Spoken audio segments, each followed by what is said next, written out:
তোমাকে 7 দিন ধরে বলছি আমার 1000 টাকা দরকার, এবার দিয়ে দাও না।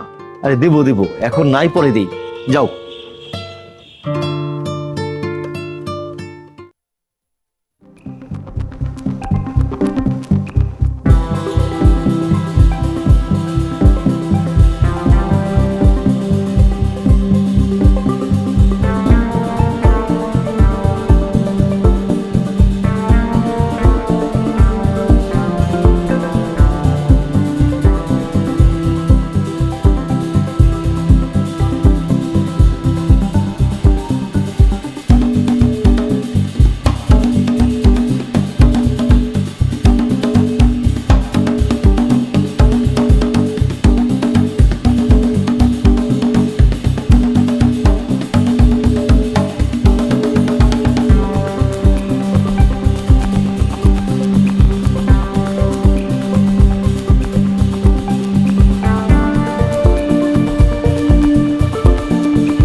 নরুজ, তুমি আমার মানিব্যাগ থেকে সব টাকা নিয়ে নিছো?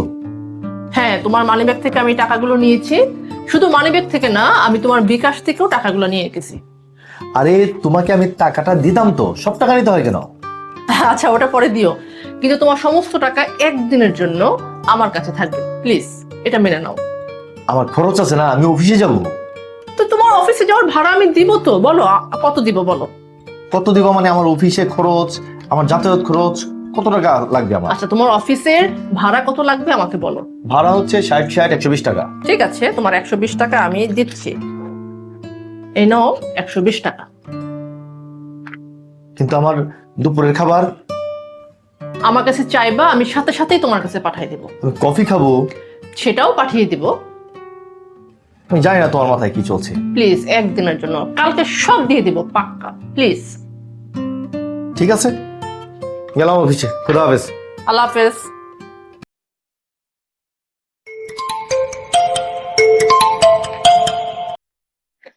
হ্যাঁ বলো। এই কফি খাবো, টাকা পাঠাও।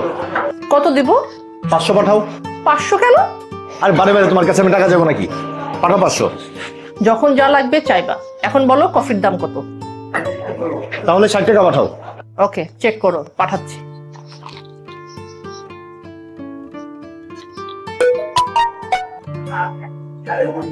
এই ওয়েটার, একটা কফি। পানির বোতল কিনবো, টাকা পাঠাও। কত পাঠাবো? 100। একটা পানির বোতল কিন্তু 100 টাকা লাগে। আচ্ছা ঠিক আছে, 20 টাকা পাঠাও। ওকে, চেক করো, এখনই পাঠাচ্ছি।